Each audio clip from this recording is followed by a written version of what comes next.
Moi, je vais vous parler des princes de l'amour, étant donné qu'on a Zoubir avec nous aujourd'hui.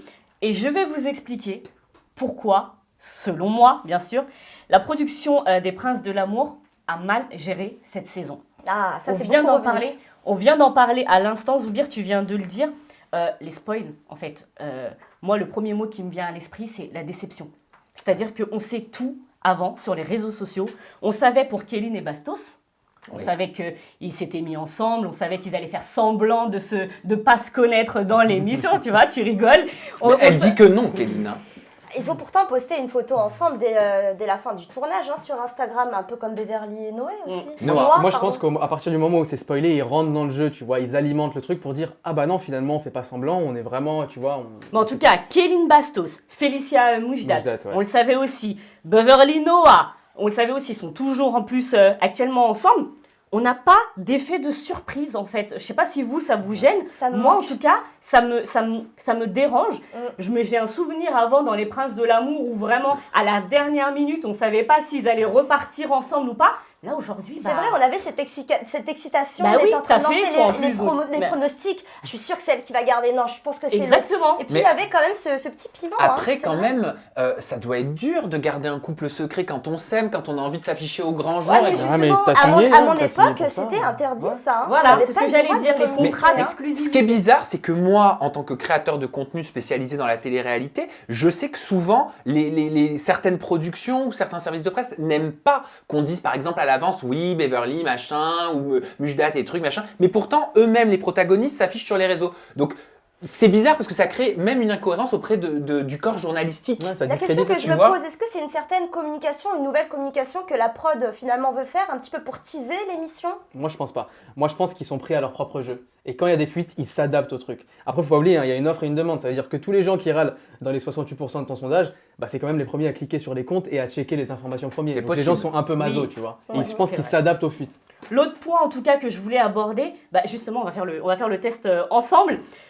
Pour vous, quel est le candidat qui ressort de cette saison des Princes? Alors, candidat prince ou prétendant ou tout confondu? Tout confondu, mais si moi, prince ou moi, princesse... c'est Zoubir.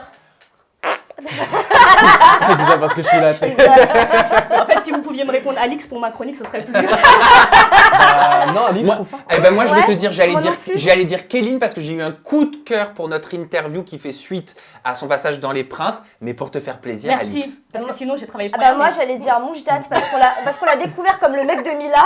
Et là, on l'a découvert en tant que personne à part entière, quoi, tu vois. Ok, donc vous voulez vraiment casser mon... Mais tu vas nous expliquer. Non, mais c'est vrai, t'as pas tort, je suis désolée, tout le monde ne parle que de Alix. Moi, je suis désolée, il faut savoir que justement, Alix, quand même, elle est tous les jours entêtée sur Twitter.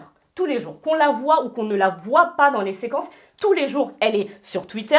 J'ai pris quelques tweets d'ailleurs qui sont très drôles parce que des fois, on la voit à l'antenne, on la voit, mais des fois, on la voit absolument pas. Et d'ailleurs, j'ai une question pour toi après, Zoubir.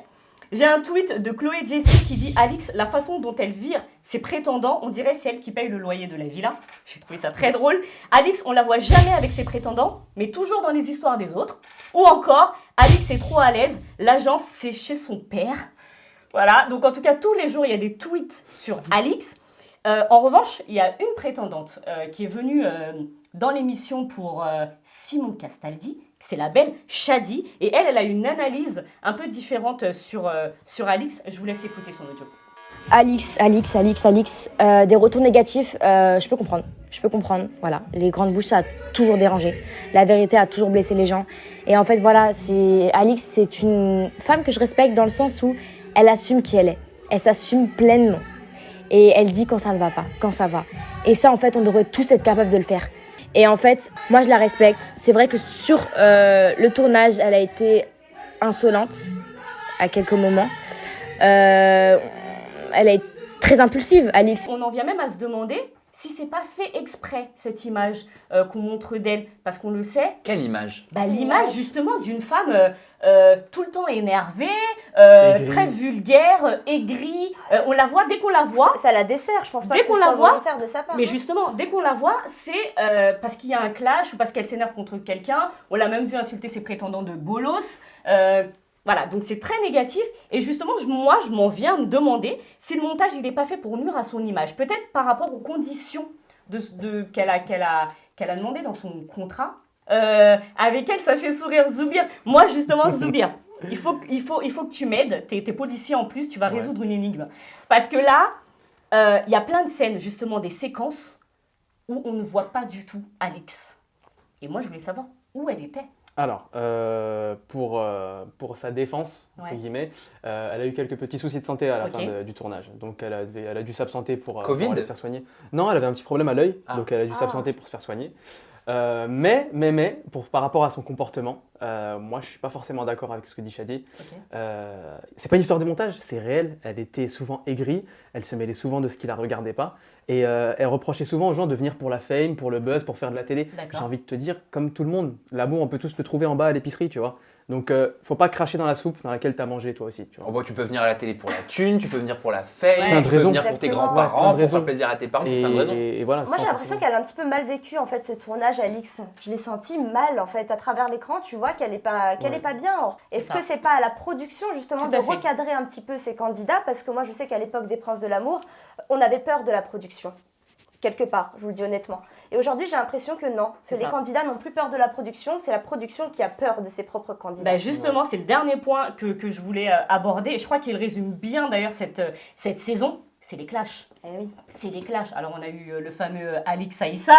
On en parle encore aujourd'hui. On a eu Kéline et Bastos, ce fameux petit déjeuner où c'est parti en vrille. Où on voit Ouais. même Kéline, tu parles de la production, on voit même Kéline qui s'en prend au producteur de l'émission en En l'appelant citant son par prénom. son prénom. Ouais, en C'est l'appelant fou. par son prénom, Ludo, je sais plus ce qu'elle C'est dit, fou. mais Exactement. voilà. Aïssa qui se plaint également sur un live Instagram Eh oui. de son image dans Les Princes. D'ailleurs, on a un petit extrait. Mais on montre une image de moi qui n'est pas la bonne dans le programme. Et en fait, moi, vous me connaissez, je suis de nature, je fais ma vie, je regarde pas trop les émissions. Et depuis quelques temps, j'ai vu, et puis j'ai des retours qu'on m'envoie, des captures d'écran sur Twitter où on me montre d'une image qui n'est pas moi. C'est-à-dire, à un moment donné, c'est pas moi.